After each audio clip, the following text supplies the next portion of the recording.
Oi gente, tudo bem com vocês? Eu espero que sim e que a sua semana tenha sido incrível. No vídeo de hoje eu quero compartilhar com vocês, como sempre, algo que tem estado muito no meu coração. E essa palavra surrealmente tem aparecido e eu tenho lido ou escutado coisas sobre ela todos os dias dessa semana. E todos os dias eu tenho percebido que eu só tenho levado tapa na cara, porque eu tenho muito a aprender, eu tenho percebido que eu tenho muita coisa para aprender, principalmente sobre isso. E é sobre amor que eu quero falar hoje. Eu acredito que você vai concordar se eu disser que não existe evangelho sem amor. Principalmente em 1 João diz claramente que Deus é amor, então não existe realmente um evangelho se não tiver amor. Então o amor é uma prioridade quando o assunto é evangelho. O próprio Jesus diz que existem duas coisas que são prioridades na vida, que é amar a Deus acima de todas as coisas e amar ao seu próximo como a si mesmo. E o amor que eu queria falar hoje nesse vídeo não é o nosso amor por Deus, mas é o nosso amor pelo nosso próximo, porque eu tenho percebido que eu tenho muita coisa a aprender sobre isso. Eu acredito que você concorde comigo se eu disser que o mundo precisa de amor, porque nós seres humanos nós precisamos de amor, e a própria Bíblia diz que amor é o elo perfeito. E Jesus claramente coloca isso como algo a ser obedecido, de amar ao seu próximo como a si mesmo, e melhor ainda, amar ao nosso próximo como ele nos amou. E nisso parece que a tarefa fica cada vez mais difícil. Mas o que eu tenho aprendido é que é difícil, mas não é impossível. Através do Espírito Santo nós conseguimos isso. Porque se, assim como eu disse no vídeo anterior, Jesus for suficiente para nós, então a preocupação dele é a nossa preocupação. E visivelmente, se nós lermos sobre Jesus, nós vamos ver que ele se preocupava principalmente sobre duas coisas. E essas duas coisas são as coisas eternas, que são Deus e as pessoas. E nós precisamos ver as pessoas como seres eternos, porque isso muda a forma que vemos o mundo.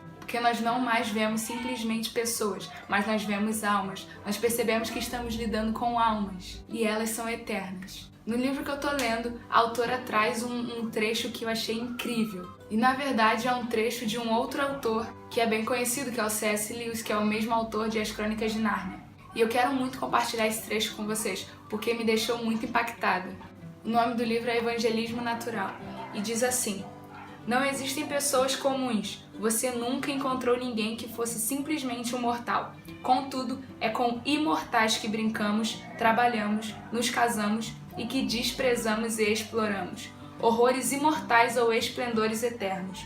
Comparado ao santo sacramento, seu próximo é a coisa mais santa que se apresenta a seus sentidos. Cara, eu li isso e eu fiquei assim, cara, eu preciso ter a minha mente renovada para olhar para as pessoas e ver mais que simples pessoas, mas ver pessoas que são imortais, que são eternas. E a forma que eu falo com elas, que eu trato elas, que eu olho para elas pode mudar totalmente a vida delas. E eu acredito muito que é aí que entra o amor. Eu, Alessa, tenho uma deficiência e eu acredito que possa ser a sua também. De que eu sei que eu tenho um amor dentro de mim, mas às vezes um medo de ter esse amor rejeitado me limita de compartilhá-lo. Ou eu julgo na minha forma tão somente superficial de que não, aquela pessoa não vai aceitar o amor de Deus. Eu não posso amar aquela pessoa porque ela não está aberta. Eu acabo criando padrões e criando uma própria balança minha para definir até onde eu posso amar e até onde eu posso não amar. Só que Jesus diz claramente que não existe essa escolha de você amar um e não amar o outro. Na verdade, em Mateus 5, do 43 ao 44, ele diz para a gente amar os nossos inimigos. Cara, o evangelho é muito radical e eu não posso limitá-lo. Eu não posso colocar na minha própria balança de que até esse ponto eu posso e até esse ponto eu não posso amar. Em 1 João, no capítulo 3, no versículo 17 e 18, diz exatamente isso, pra gente não amar tão somente de boca ou de palavra, mas que nós coloquemos isso em ação e verdade. E eu acredito que esse é o principal obstáculo, porque nós sabemos que temos que amar, mas colocar em prática se torna muito difícil. E na correria do dia a dia, às vezes a gente chega no final do dia e, cara, eu não amei as pessoas. E eu olho para versículos como 1 João 4, do versículo 7 ao 8, que diz que aquele que não ama não conhece a Deus. E eu percebo que algo precisa mudar em mim, eu preciso amar as pessoas, porque se eu me reconheço como uma nascida de Deus, uma pessoa que quer conhecer e prosseguir em conhecer Jesus, isso só vai ser confirmado quando eu expressar o amor. Só que talvez você possa pensar, cara, mas pra mim é muito difícil. E isso é totalmente normal, cara, sem Deus. Imagina amar os nossos inimigos. Se não for por meio de Deus, eu não vou conseguir amar os meus inimigos. Cara, isso é muito radical. Mas é exatamente nessas coisas que iremos encontrar o profundo de Deus. E eu vejo muito isso de não amar as pessoas, ou talvez se tornar meio preconceituoso ou acusador, eu vejo muito isso nos discípulos. E é muito interessante porque se você vê eles com Jesus, quando Jesus estava lá com a multidão e as crianças queriam chegar a Jesus, os discípulos foram os primeiros a travar. Ou quando Jesus recebeu a oferta de uma prostituta, os discípulos, cara, se eles soubessem quem está fazendo isso. Nós vemos isso mais que uma vez nos capítulos do Evangelho. Os discípulos sempre dando uma trava. Cara, eu imagino Pedro como o mais nervosinho dos discípulos. Mas assim como houve para os discípulos, há esperança para nós. O Espírito Santo gera em nós amor. Isso é claro principalmente na história de Pedro, cara. O mesmo Pedro que arrancou a orelha de um cara. E esse é o mesmo Pedro que depois, com uma mente renovada, diz em 1 Pedro 3:9: não retribuam mal com mal, nem insulto com insulto.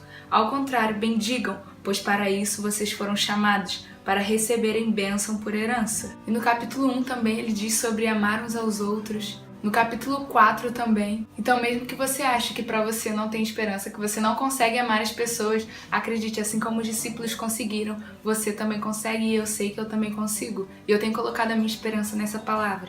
E deixar para que Jesus me ensine a amar as pessoas, para que Ele me dê mais amor. Porque o amor eu sei que não vai fluir de mim de uma forma individual, mas vai vir expressado e nele.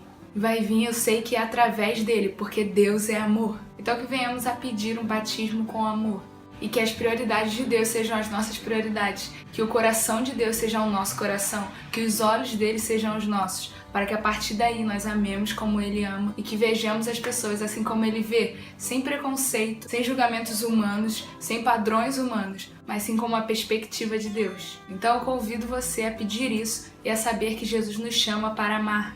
E antes de terminar, eu queria compartilhar com vocês um vídeo bem inspirador, que é de um cara que eu sigo e que eu acompanho e que eu admiro bastante. Ele é um missionário e nesse vídeo ele fala exatamente sobre isso. Ele mostra um mundo que precisa do amor. E nós sabemos quem é o amor. Então eu vou deixar aqui embaixo na descrição do vídeo o link desse vídeo. E é isso, gente. Eu espero que você tenha gostado do vídeo. Se você gostou, dá um like, porque ajuda na divulgação. Comenta o que você achou, compartilha se você acha que vai ser proveitoso para outras pessoas. E se você é novo por aqui ou ainda não é inscrito no canal, aqui embaixo tem um botão chamado inscrever-se. Você pode clicar nele e vai receber os próximos vídeos. É isso, gente. Até semana que vem. Um beijo. Que Deus abençoe. Tchau.